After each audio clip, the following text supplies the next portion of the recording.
When the last human signal vanished from the galaxy, nobody understood why. Entire networks fell silent in a single breath. Stations drifted empty. Colonies dimmed like lanterns blown out by unseen winds. And yet, in the quiet places of space, some still searched for the missing species, not for power, not for politics, but for the people they loved.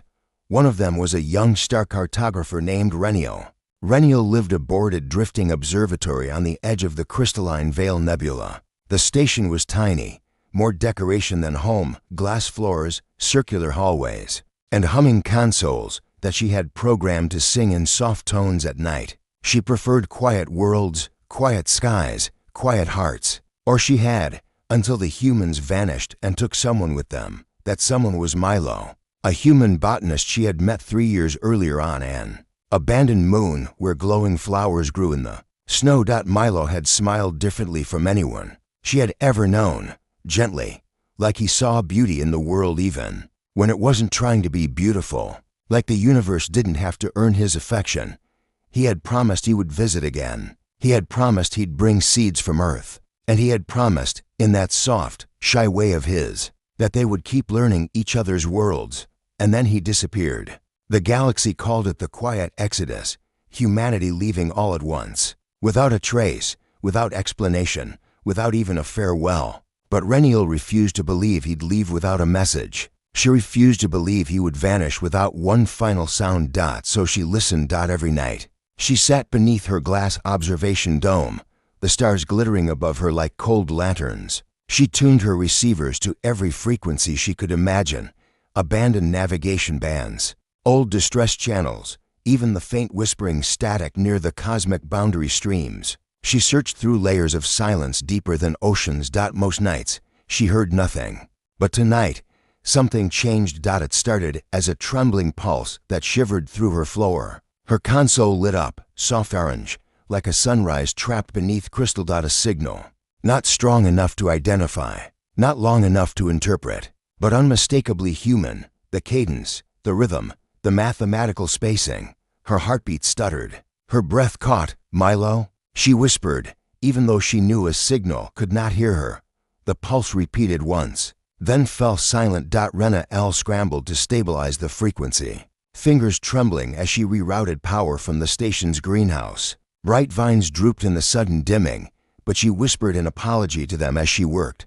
Just for a moment, she murmured, "I have to hear him." She managed to catch the tail of the signal, faint, fractured like a message trapped behind fog. And beneath the distortion, she heard something impossible. A voice, a human voice, only 2 syllables, barely audible, but she recognized the timbre instantly. Nell. Her name. She nearly collapsed. It wasn't a recording. It wasn't an old fragment. It wasn't a ghost of some ancient transmission. It was Milo. Alive. Trying to reach her.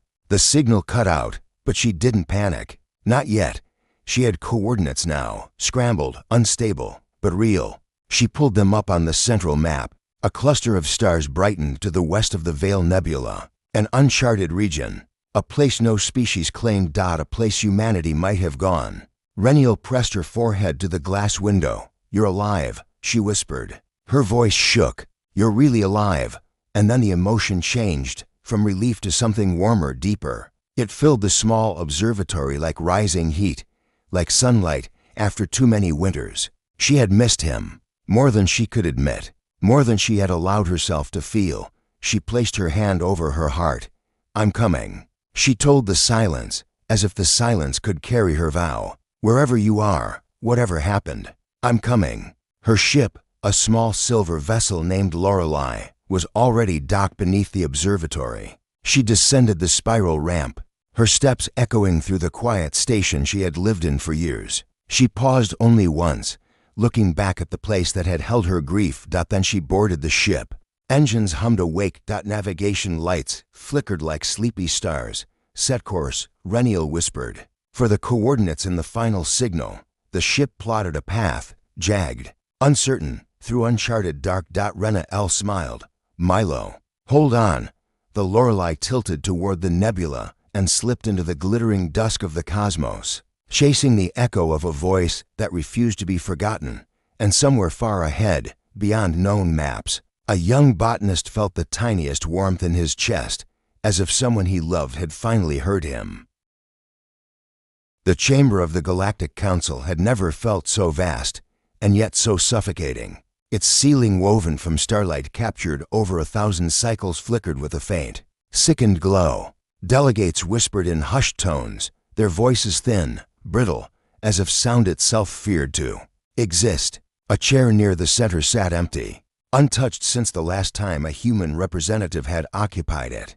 The emptiness was louder than any presence could have been. Joren, a delegate from the crystalline Varan, shifted uneasily, light fractured from his body in tense pulses. "The readings returned this morning," he said, unable to maintain his composure. "Earth is still gone, not destroyed, not hidden, simply absent." Across the table, the tall, feathered Talshari emissary ruffled her wings in agitation. "Planets do not go absent," she hissed, "nor do species with known coordinates. Humanity was watched, monitored, their energy output recorded, and now nothing." Her talons clicked against the polished obsidian surface. "We do not face a disappearance. We face a phenomenon." That word hung in the air like a blade dot at the far end of the chamber. Elder Rin sat alone, the soft creases of his bark-like skin deepening with worry. He had served the longest, had seen empires rise, collapse, resurrect, but nothing in his centuries of memory had prepared him for this. "Every species leaves traces," he murmured. "Migration, ruins, echo signatures, yet humans left none. Not even gravitational residue from their planetary mass." Several delegates winced. They all knew what that implied. To disappear without residue was an act beyond physics unless it was intentional. Unless Earth had chosen to go somewhere physics could not follow. A cold ripple of silence swept the room. The council had convened 3 times since the disappearance, each session more frantic than the last. But this time felt different, urgent, dangerous, like a truth waited at the edge of the table, desperate to be acknowledged. Counselor Vesh, whose body resembled coiling smoke trapped in semi-solid form, drifted closer to the central holo-display. "Show them," Vesh whispered. The chamber dimmed. A hologram shimmered into existence, a reconstruction of the final transmission, received from the human sector. Static washed across the image in gray tides, slowly shaping into figures. Then a voice, faint, distorted. "Human, this is not abandonment, this is correction." Delegates leaned closer. "The cycle ends. We are returning to where we belong." Then the image fractured, blurring into a cascade of light. "And when we are gone, so is the illusion of safety." The transmission ended. The chamber fell into stunned quiet.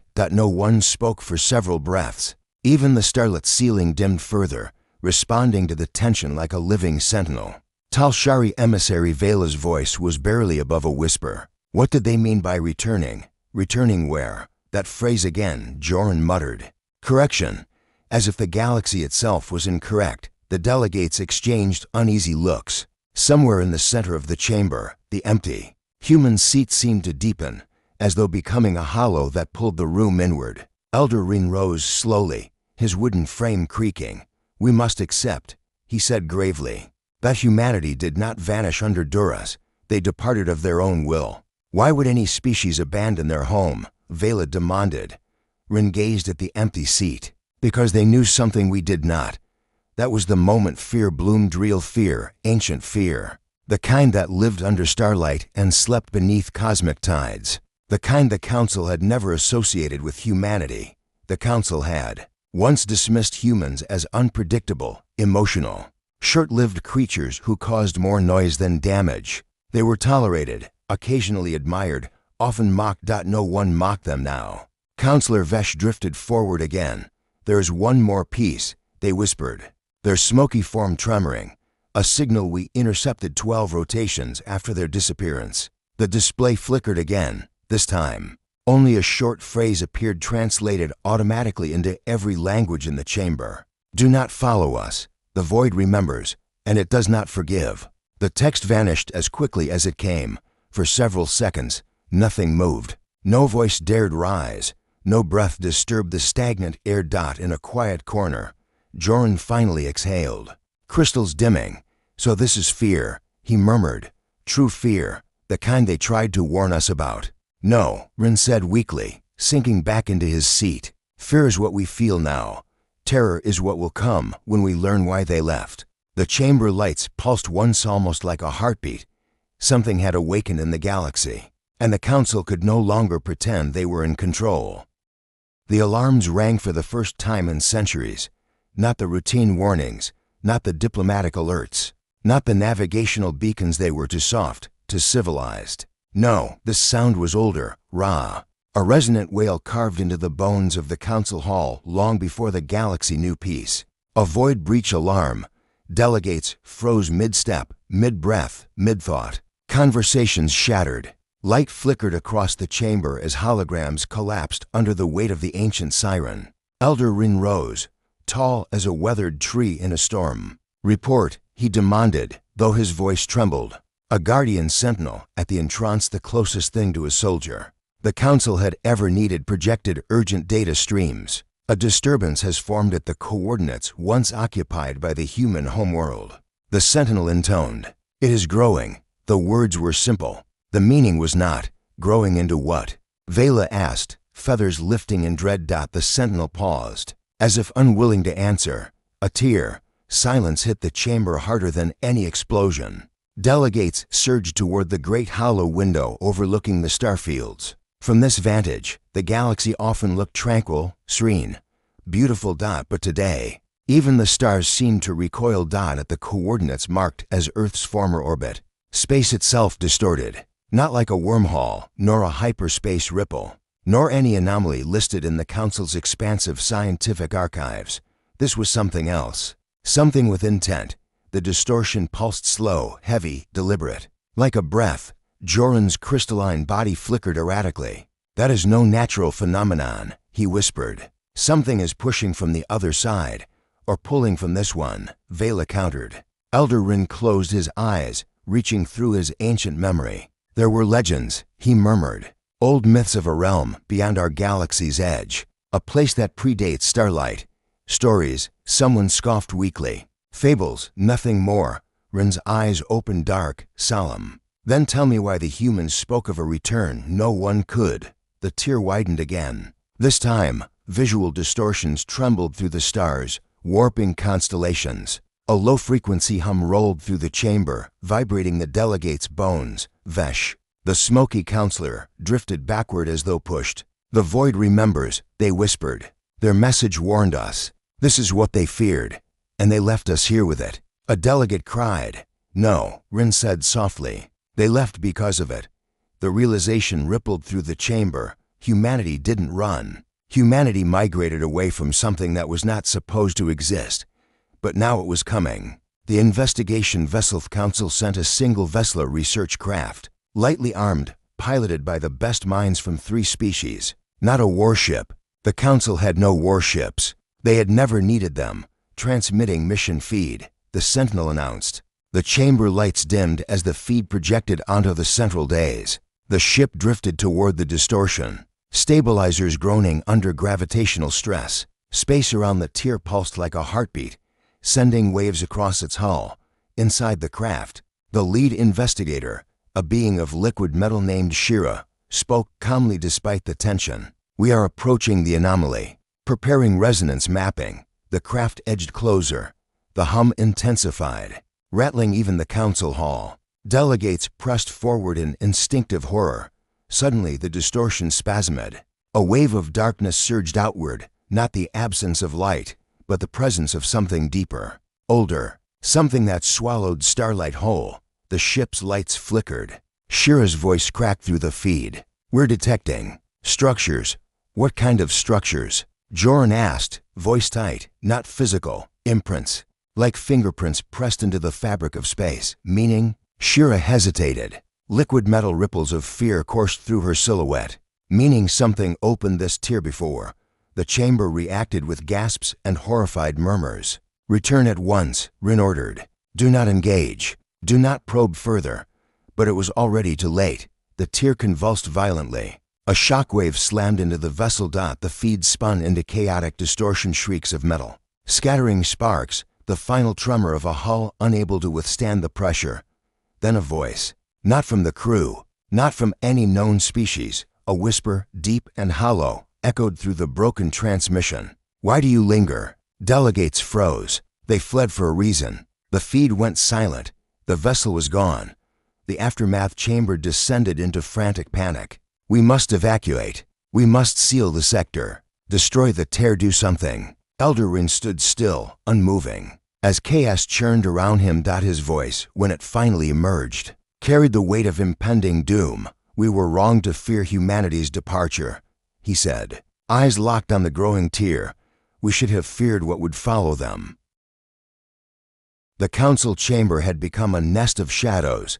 Delegates whispered frantically in clusters, their voices tripping over fear, disbelief, denial. Guards paced the entrances, although no amount of vigilance could shield anyone from what lurked beyond the tier. Every few moments, the alarm would thrum again, low, resonant, ancient, reminding them all that something was approaching through the void, something older than the galaxy, something that wanted to be remembered. Eldarin leaned heavily on the railing that circled the panoramic star window. His posture was rigid, bark skin-tight with strain.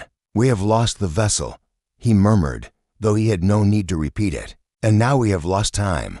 Then we must prepare defenses." Vela snapped. Her feathers fanned out in desperation rather than aggression. "Arm ships, fortify sectors, activate all emergency protocols." "We have no armaments capable of facing that," countered Joran, whose crystalline glow flickered like a failing star. "We do not even know what that is."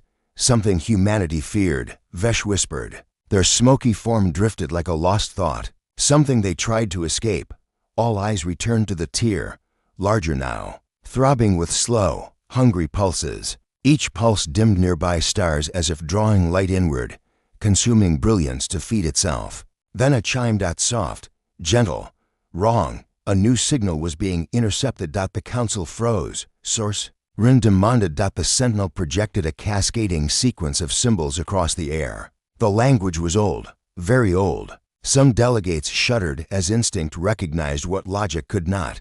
"Impossible," breathed an elder from the aquatic Cellin tribes. "Those markings predate our earliest archives." "Translate," Rin ordered.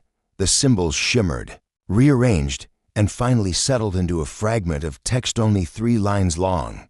"They went home. You were never meant to follow. The void keeps its debts." A whisper of whine, though there was no whine, brushed through the chamber. "What does that mean?" Joran asked, voice brittle. The translation unit flickered. Another message appeared, this one sharper, uneven, as if written by a shaking hand. "Do not search for them. They bought your safety with their absence." Vela's feathers stiffened in horror. "Bought," she repeated. "Bought with what?" The air grew colder. Space outside the window twisted again, and the tier stretched wider, spilling tendrils of shadow into the surrounding starfield. The darkness reached out like a hand that could cross the void without touching anything, yet touching everything. Vesh drifted backwards. "We are not observers anymore," they murmured. "We are involved." The archivist Arivest chamber doors slid open with a creak too loud for such a small movement. An ancient figure stepped inside, a hunched being draped in layers of woven star maps. The archivist, keeper of forgotten texts, a historian so old that some believed they remembered the birth of the council itself. Rin's eyes widened. "You were summoned?" "I was awakened," the archivist said, voice thin as dust. They shuffled toward the center of the room, unrolling a holographic scroll. "You seek answers. They exist, but you will not like them. We already dislike everything," Vela muttered, ignoring her. The archivist tapped the hologram. A star map appeared, not of known galaxies, but of a void beyond them, a dark sea untouched by constellations. "In the earliest ages," the archivist began, "before stars shaped themselves into fire, before worlds cooled, the cosmos was watched by entities from the deep dark. Not gods, not demons, just watchers." The delegates stiffened. "In those times, a pact was formed, a simple one. The watchers would sleep, the galaxy would thrive, and one day, a species would act as the final key, sealing them permanently." A cold quiet stole the air. "That species," the archivist whispered, "was humanity." The revelation rippled like a shockwave. "They were born with proximity to an ancient threshold," the archivist continued. Their world rested on the very edge of the old realm. They grew beside the seal without ever knowing it. So the watchers slept. Joran murmured, double quotes, yes. The archivist said gravely, until something went wrong. The tear pulsed. As if in answer, when humanity began to expand, the archivist explained, when their presence touched too many places, when their signals reached too far, the watchers stirred. Their dreams began to fracture. Rin closed his eyes in agony. And so, the archivist finished. Humanity left. To save us, Vela whispered. No, the archivist corrected, voice cracking like old parchment. To finish the pact. Another pulse from the tear. This one strong enough to shake the building. What does that mean? Rin asked, dread suffocating his usually steady tone. It means, the archivist said slowly, turning toward the expanding darkness, that the watchers are waking again. The tear no longer pulsed. It rubbed. Each wave rippled outward in slow, terrible rhythm like the heartbeat of a creature stretching awake after an eternity of sleep. The surrounding starfield dimmed with every pulse. Nebulae shivered. Light bent in unnatural spirals. The galaxy was holding its breath. And the council could do nothing but watch. Elder Rin felt the weight of 10,000 years press upon him. If humanity was the key, he whispered, then what happens when the key is removed? The archivists tightened their grip on their woven star maps. The lock breaks. Those 3 words hit harder than any shockwave.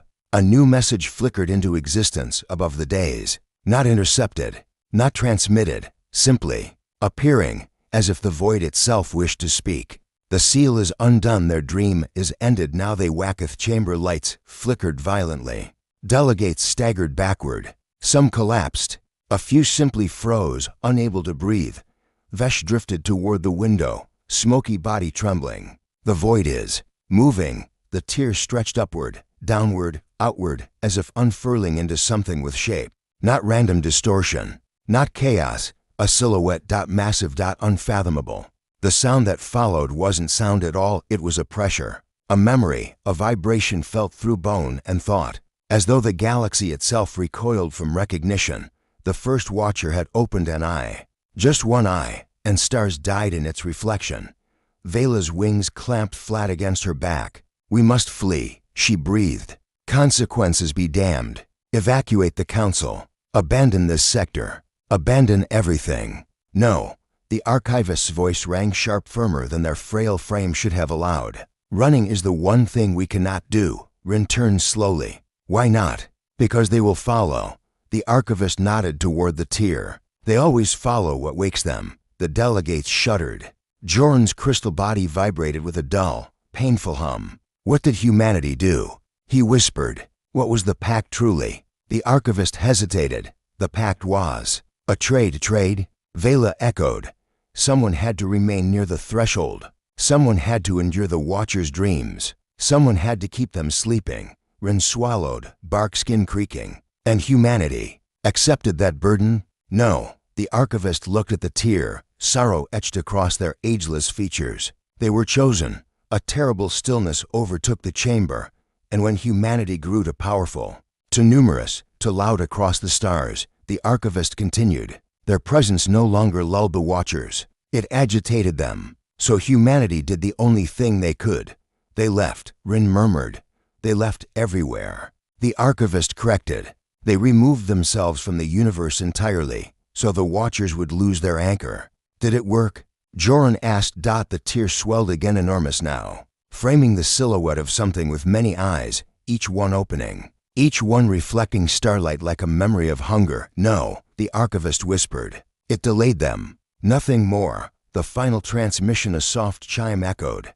The delegates froze. Not another void message. Not an ancient text. The signal was familiar, human. Rin's heart nearly stopped. Put it through. The air shimmered. A figure appeared, faint, flickering, wearing simple clothes that carried no insignia, no rank, no identity. Their face was blurred, as if distance itself tried to hide them. The voice, however, was unmistakably human. You're seeing the breach, the figure said softly. We hoped you wouldn't. The chamber fell silent.